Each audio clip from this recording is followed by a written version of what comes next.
In the usually measured world of diplomacy, where words are often chosen with utmost care and caution, a rare sense of urgency has emerged.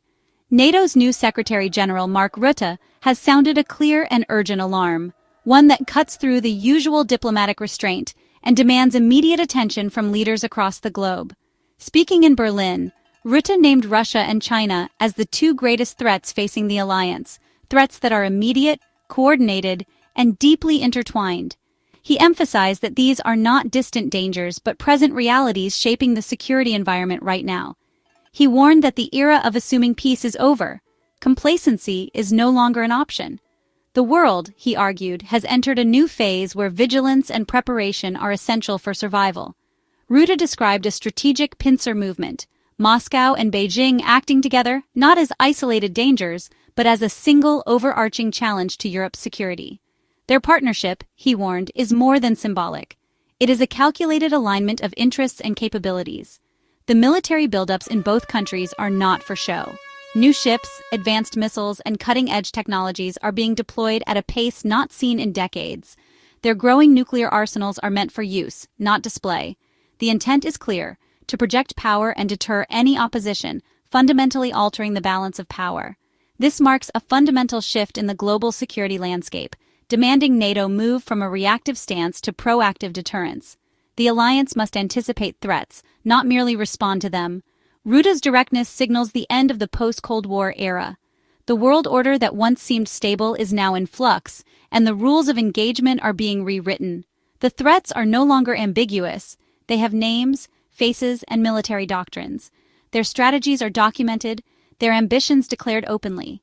By framing Russia and China as conjoined threats, Rutte forces NATO to confront the possibility of a conflict spanning continents and domains. The alliance must now consider scenarios that were once unthinkable. The alliance must now prepare for a test that could strain its resources, economies, and unity like never before. The stakes are higher and the margin for error is shrinking.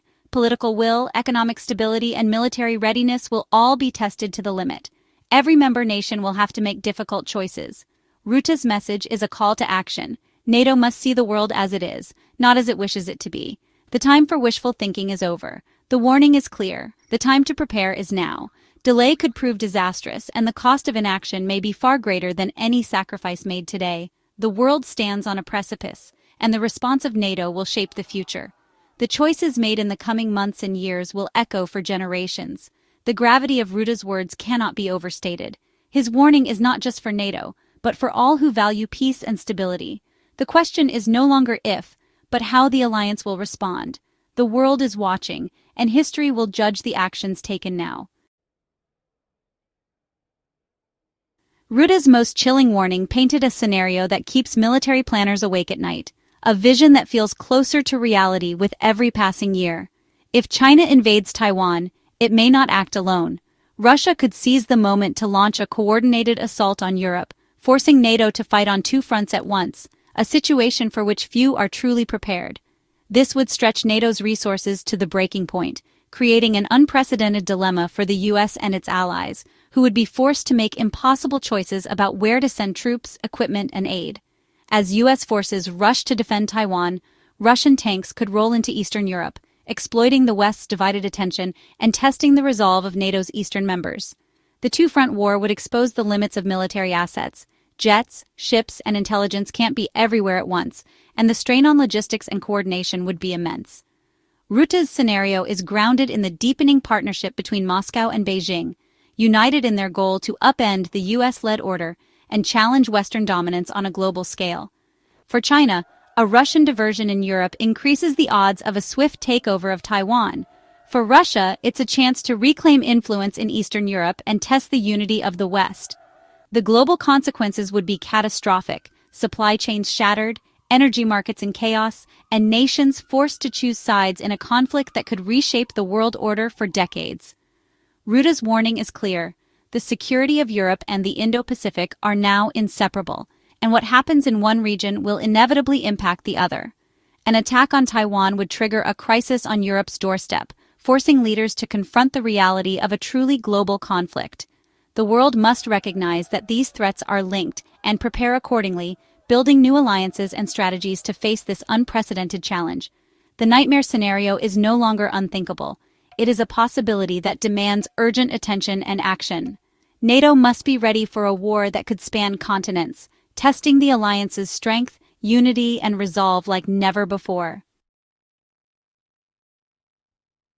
At the heart of the threat is China's rapid and aggressive military expansion. The People's Liberation Army Navy now boasts more warships than the U.S. Navy, and by 2030, that gap will only widen. China's nuclear arsenal is growing fast, moving closer to U.S. and Russian capabilities and shifting the global balance. Western intelligence believes China is abandoning minimum deterrence for a more coercive nuclear posture. China is also developing hypersonic missiles, investing in space and cyber warfare, and building a modern air force. All of this is powered by the world's second-largest economy, giving Beijing the means to create a world-class military. The goal to seize Taiwan by force and deter U.S. intervention. Every new ship and missile is a tool to make that invasion possible. NATO's warnings are rooted in this hard reality. Taiwan is the world's most dangerous flashpoint, and China's intentions are unmistakable. The PLA has been ordered to be ready to invade by 2027, a deadline tied to national milestones and Xi Jinping's ambitions. Chinese military activity around Taiwan has surged near daily air incursions, naval blockades, and relentless cyber attacks. Officially, China claims to prefer peaceful reunification, but its actions tell a different story. Military drills are now practical rehearsals for invasion, refining tactics and command systems. Each exercise brings the PLA closer to genuine capability for a complex amphibious assault. For NATO, a Chinese attack on Taiwan would be a global crisis, likely drawing in the U.S. and opening the door for Russian aggression in Europe. The fate of Taiwan is central to global security. The world cannot afford to ignore this looming threat. While China's rise grabs headlines, Russia remains Europe's most immediate danger. The 2022 invasion of Ukraine shattered illusions about Moscow's intentions.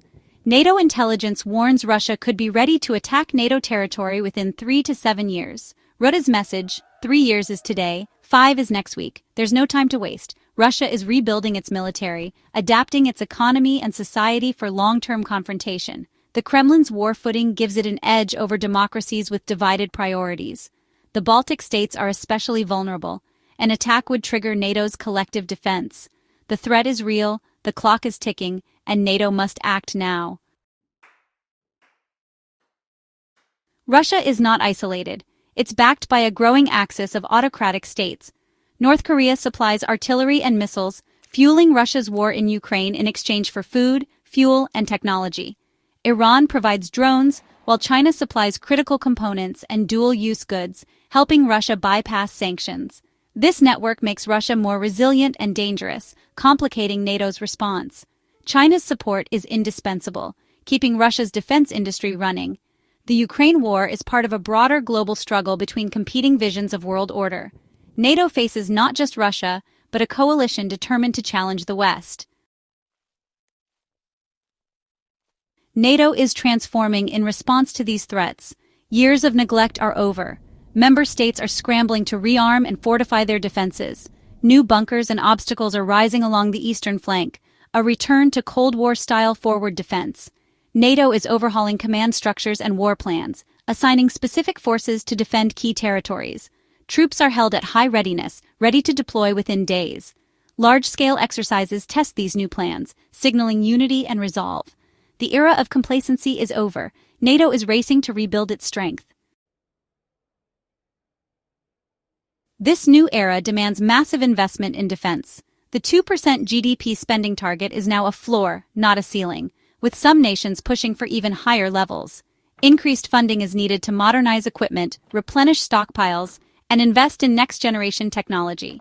Decades of underinvestment have left capability gaps that must be closed, fast. Rebuilding armed forces means recruiting, training, and expanding industrial capacity. It requires tough political choices, diverting funds from other priorities. The cost of preparedness is high, but the cost of war would be far greater. NATO's renewed commitment is an insurance policy against future aggression. NATO's warnings aren't just for generals, they matter to everyone, from students and workers to families and business owners. The threats from Russia and China are a turning point for the world, with consequences for daily life everywhere. These aren't distant problems. They could affect the price of food, the safety of your neighborhood, and the stability of your job. A Russian victory in Europe or a Chinese takeover of Taiwan would shatter the international system that has kept major wars at bay, upending decades of peace and cooperation. For Europeans, the stakes are existential: war, economic collapse, and a refugee crisis on a scale unseen since 1945. Everyday life could be transformed overnight, with millions forced to flee their homes. Even without direct conflict, living under constant threat would mean a poorer, less free, and more fearful continent. The sense of security that people take for granted could vanish. Globally, a war over Taiwan would cripple the economy. Taiwan makes the chips that power the digital world. Everything from cars to smartphones could become scarce or unaffordable. Disrupted trade routes would trigger worldwide depression, job losses, and shortages. Everyday goods could disappear, and global supply chains would grind to a halt. The world stands at a crossroads. One path leads to autocratic dominance, the other to defending the rule of law and democracy. The values that shape our societies are at stake. The choice is clear. Unity and resolve are needed to protect the future. Standing together is the only way to ensure peace and prosperity. The security of generations to come depends on action taken now. What we do today will shape the world our children inherit tomorrow.